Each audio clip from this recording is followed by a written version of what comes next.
Hello, and thank you for listening. You are in for a treat because in just a few moments you are going to hear from Shelley Taylor-Smith as she is interviewed by none other than Stephen Munatones, who, like Shelley, is also an International Marathon Swimming Hall of Fame inductee. Shelley Taylor-Smith is a 7-time World Marathon Swimming Champion, and you're going to hear from the heart of a champion as she shares her story. She is the epitome of open water swimming. She is an ambassador for the sport. So now, without further ado, Shelley Taylor-Smith. Good evening, Shelley. Hi, Dave. Where do we find you? What city are you in today? That's a really good question. I'm at home. I'm in Perth, Western Australia. Oh, so your original home. Yeah. Not any of your adopted homes. I'm actually in my birth home. Yes. Oh, great, great. Well, welcome to Open Water Wednesday. And for those of you who do not know Shelley Taylor-Smith, she is truly one of the greats of our sport. She has done everything in the sport that you could possibly do. She's been an administrator, a world champion, a promoter, a coach, you name it. But Shelley, for those of us who don't know you well, can you give us a brief bio on yourself? Don't be shy. Oh, dear mate. Well, probably one of my greatest achievements. I was the first woman world champion in long distance under FINA World Championships, which, today we have 5, 10 and 25 kilometres. Back in the heydays 20 years ago, in 1991, I became the first long distance open water swimming champion in the 25 kilometre race, and that was actually 100 metres up the road in the beloved Swan River here in Perth, Western Australia. Oh gosh, how many times have I swum Manhattan? It's terrible, Steve. I won Manhattan Island, 48 kilometres, 28 and a half miles, 5 times overall. I still hold the record for male and female fastest time ever swum around Manhattan, which I'm very proud of. What else? I was in How many hours? 9 How many hours. hours did Sorry? that take? How many hours did that take? Manhattan? My first world record in October 14, 1985 was 6 hours, 12 minutes and 28 seconds. And my current record, which I reset on July the 14th in 1995, is 5 hours, 45 minutes and 35 seconds. So, yeah. And then probably I was a 9-time national open water swimming champion here in Australia, and 7 years consecutively ranked number 1 in the world for men and women. 7 years consecutively ranked women's world number 1, and then in 1991 I became world number 1 ranked for male and female. Wow. Yeah. Both men and women. Yeah, that was an amazing year. Because when I was racing, there was no such thing as equal prize money. I'll say that again. There was no such thing as equal prize money. So men and women swam together. And it was a very unique opportunity. I'm very blessed. I owe all of my fortune in achieving my potential as a swimmer to men because I got to race men, and not many women in sport get that opportunity. So the BBC haven't called me to say another woman's done it in any other sport in the world yet. So I feel like, I owe a lot to the guys that I got to race because it was a very unique time in sport, and in particularly in marathon swimming and open water swimming.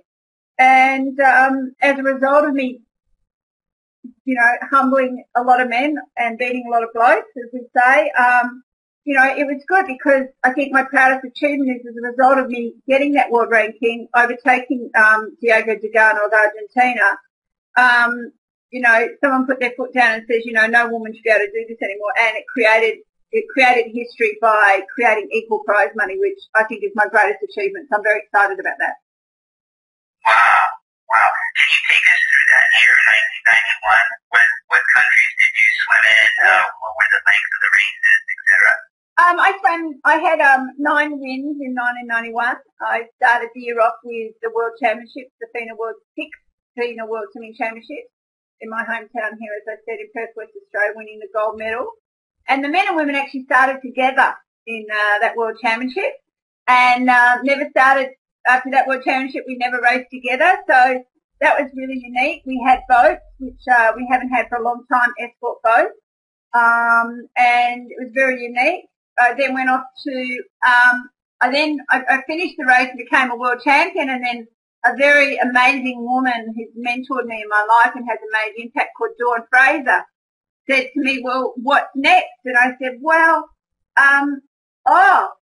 she goes, well, what are you going to do to maintain your world ranking? And I said, there's this World Series in marathon swimming. She goes, well, how are you going to get there? And I said, I have no idea. And she wrote me a check for $9,000 and paid for my airfares because I didn't have any.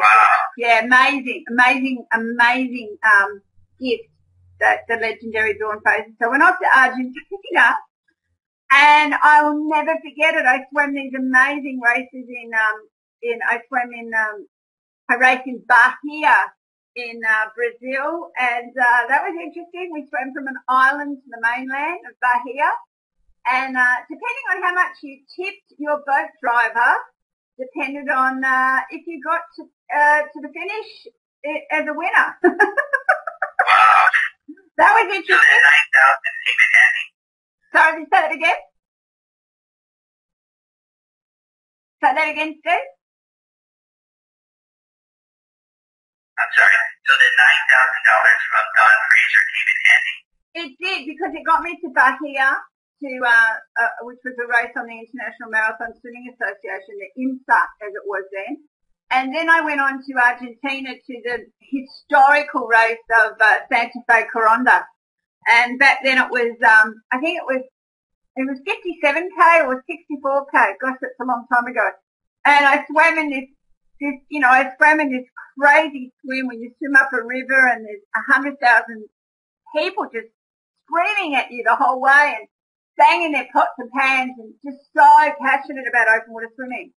And I came out fourth overall, and I think I was 30 seconds off third place. And I just remember the Argentinians looking at me saying, who is this Australian woman? I finished, first female on those races, went on to Capri to Naples, an amazing 35-kilometre race. I'd already swum there the year before in 1990, and I won that. Then I went on to headed back to New York City. New York City was basically my base. In Flushing, New York for the summer while I swam on the North American in the open water swims there. Swam Lake Magog, a 40-kilometre race. I think I finished second that year. Finished second overall. Went up to Lake St. John, finished second overall. Went on to Atlantic City and finished first overall. I think I came back to New York and swam New York Sound and finished first female. I don't know what I ranked overall that year. And then came back to Australia and finished off with the Sydney Harbour 30-kilometre swim and finished first overall. And I came out of that race, and I'll never forget, because my teammate from Australia, Tammy Van Wisser, came up and she said, you know that winning that race today is taking you to number one overall. And I went, oh, really? It wasn't even on my radar. Wow. You went through all those swims, but they were very, very difficult swims. Can you just explain to people who don't know about swims like Lake St. John and Atlantic City, for example? Like, what was the distance of the swim? What elements did you encounter besides racing the best men in the world? Yeah, the beauty of marathon swimming that I've always loved and adored and am very passionate about is, each race, even from year to year, you just can't compare them, because your greatest competitor really besides yourself is Mother Nature. So, when you're out there and say when you swim Capri to Naples, it can be completely different conditions, and it's a beautiful stretch of water, believe it or not. But get to Lake Magog or get to Lake St. John, and you really just have to have total respect for those bodies of water.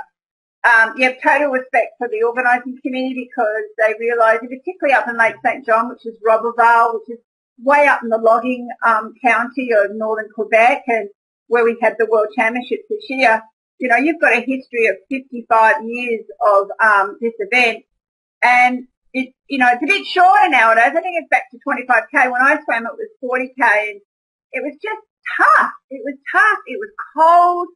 You had wind. You know, the elements were just hitting you from left, right, and centre. And you're not in salt water, so you've got that added factor where there's no buoyancy. And you start at 6 in the morning. So I can just remember getting up one day. It was a full moon. It was beautiful. It was 3 a.m.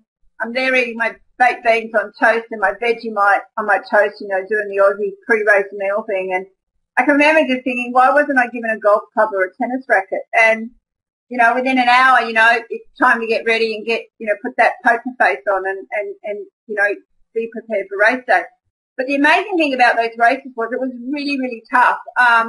I would say that Lake St John was very kind to me and very cool to me. I had amazing victories in that lake, and I had my greatest learning curve in 1992, where I actually passed out unconscious in that lake. Went on to, and Atlantic City was very good to me because I came back-to-back winner there in 91 and 92, and 93 I was still first female, but got third overall. Got third, all right.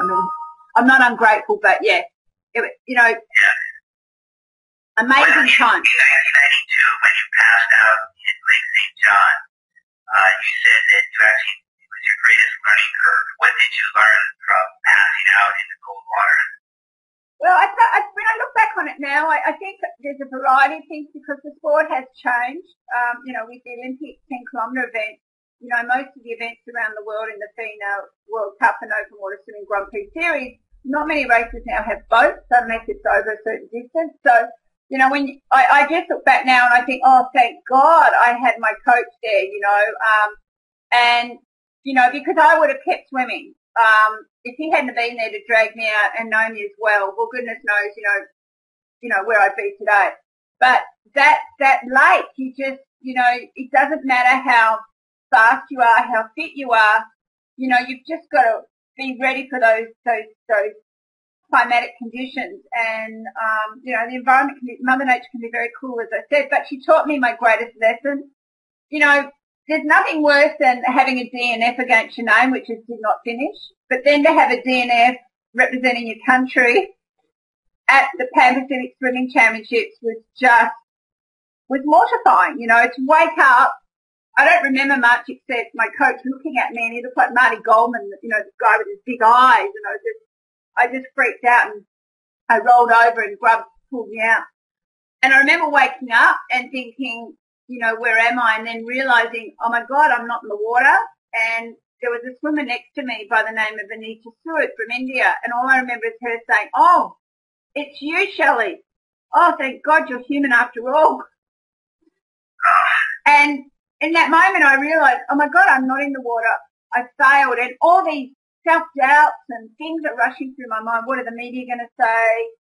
Oh, my career's over. I'm a failure. And I came out of that and I thought, well, what am I going to say? And I really had no call. Someone came up to me and they said, Shelley, you will swim again. You know, remember they lost a swimmer the previous year in the English Channel, and they said, you will swim again and you will succeed again. And I still remember that to this day. And I then went out and I thought, okay, how am I going to bounce back? I felt like I'd been hit by a road train because the cold water can really tighten you up, and it feels like you've been in the boxing ring because it's so tough. And I just remember the king of open water swimming was there, and that was Claudio Plitz of Argentina. And I went up to Cloud and he said, what happened? And I said, I don't know. He said, you've always been okay in the cold water. And I said, yes, I don't know what happened today.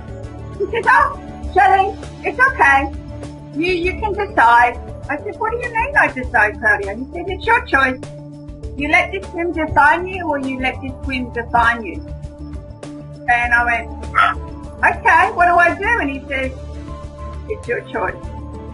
And he says, you know, you learn, you let go, and you move on. And I said, but what do I do? You know, my mind is a Shelley. You alert